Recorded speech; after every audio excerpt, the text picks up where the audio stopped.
अस्सलाम वालेकुम व्यूवर्स, कैसे हैं आप सब। उम्मीद है आप सब खैरियत से होंगे। मैं करती हूँ आपको वेलकम आपके अपने food channel foodies kitchen with Ayesha में।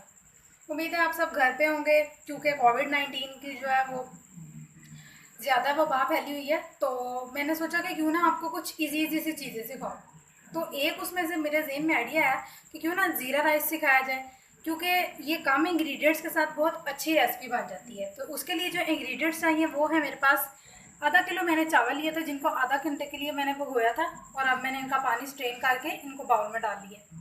और मैंने हाफ के जी ही पानी लिया है। उसकी वजह ये है कि बासमती चावल है, अगर हम पानी ज़्यादा लेंगे तो वो साथ जुड़ जाएंगे। हमारे पास हाफ कप ऑयल है, एक बड़ी प्याज है जिसको हमने स्लाइस में काटा हुआ है, एक बड़ा चम्मच काली मिर्च का, 2 बड़े चम्मच नमक के, एक कनौर चिकन क्यूब है और ज़ीरा है। ज़ीरा मैंने जो इसका स्टॉक बनाएंगे चावलों को उसके लिए। तो मैंने आप सबसे रिक्वेस्ट करनी है कि जो मेरे चैनल पे न्यू है मेरे चैनल को प्लीज़ सब्सक्राइब करें। वीडियो अच्छी लगी है तो फ्रेंड्स मैंने क्या किया है कि मैंने अपनी कढ़ाई में हाफ कप ऑयल ऐड कर लिया और इसके अंदर मैं डालूँगी अभी हमारे पास जो प्याज हैं वो, और इनको मैं करूँगी फ्राई, बिल्कुल हल्का सा लाइट फ्राई करूँगी मैं, लाइट ब्राउन। तो व्यूअर्स प्याज जो है मेरे वो अच्छे से लाइट ब्राउन जो हो चुके हैं। अब मैंने इसके अंदर क्या करना है कि मैंने ऐड कर दिया है नमक 2 बड़े चम्मच और थोड़ा सा ज़ीरा मैं अभी ऐड कर रही हूँ ताकि स्टॉक में फ्लेवर अच्छा आ जाए। और अब ऐड करती हूँ मैं हमारा वाटर। और हमने वेट करना है कि इसको अच्छे से जो है वो बॉयल आ जाए, और बॉयल आते ही मैंने क्या करना है कि मैंने इसके अंदर राइस ऐड कर देने हैं। और मैं ऐड कर रही हूँ बीच में थोड़ी सी काली मिर्चें ताकि फ्लेवर अच्छा आ जाए। तो अब 2 मिनट बाद जो है वो बॉयल आ जाएगा और मैं इसके अंदर ऐड कर दूँगी राइस। तो व्यूअर्स अब मैं ऐड कर रही हूँ हमारा कनौर जो चिकन क्यूब थी उसको मैंने छोटे छोटे उसके टुकड़े कर दिए थे। ये इसलिए है ताकि इसके अंदर चिकन का फ्लेवर है।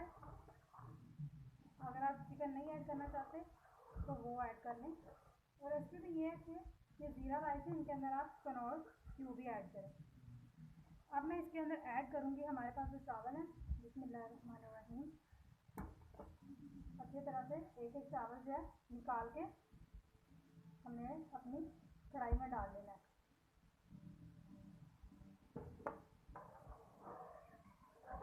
हमने इसके अंदर ज़्यादा चमचा नहीं लगाना और अब मैंने 5 मिनट के लिए इसको ऐसे ही छोड़ देना ताकि ये फूल जाए और अपने अंदर सारी स्टॉक को जज़ब कर लें। तो व्यूअर्स अब देखें हम सारे चावलों ने जो पानी जो है वो पी लिया है। तो अब मैंने क्या करना है कि मैंने लिया है ज़ीरा अच्छी खासी अमाउंट में, यानी कि 1-1.5 बड़ा चम्मच होगा, वो मैंने ऐड किया। और अब इसको लगा देना हमने दम पे 15 मिनट के लिए। तो व्यूअर्स ये देखें माशाल्लाह हमारे कितने मज़ेदार से प्यारे से ज़ीरा राइस जो है वो रेडी हो गए हैं। और आप इनको किसी भी तरह के रायते, स्पेशली लौकी के रायते के साथ जो है वो खाएं तो बहुत टेस्टी लगेगा। और लौकी के रायते की भी हमारे पास रेसिपी है जिसको लिंक जो है मैं आपको डिस्क्रिप्शन में दे दूँगी, अगर आपको चाहिए हो आप वहाँ से चेक किए। और बहुत ही टेस्टी और डिलीशियस है। और ये देखें माशाल्लाह हमारे कितने मज़े के चावल रेडी हैं।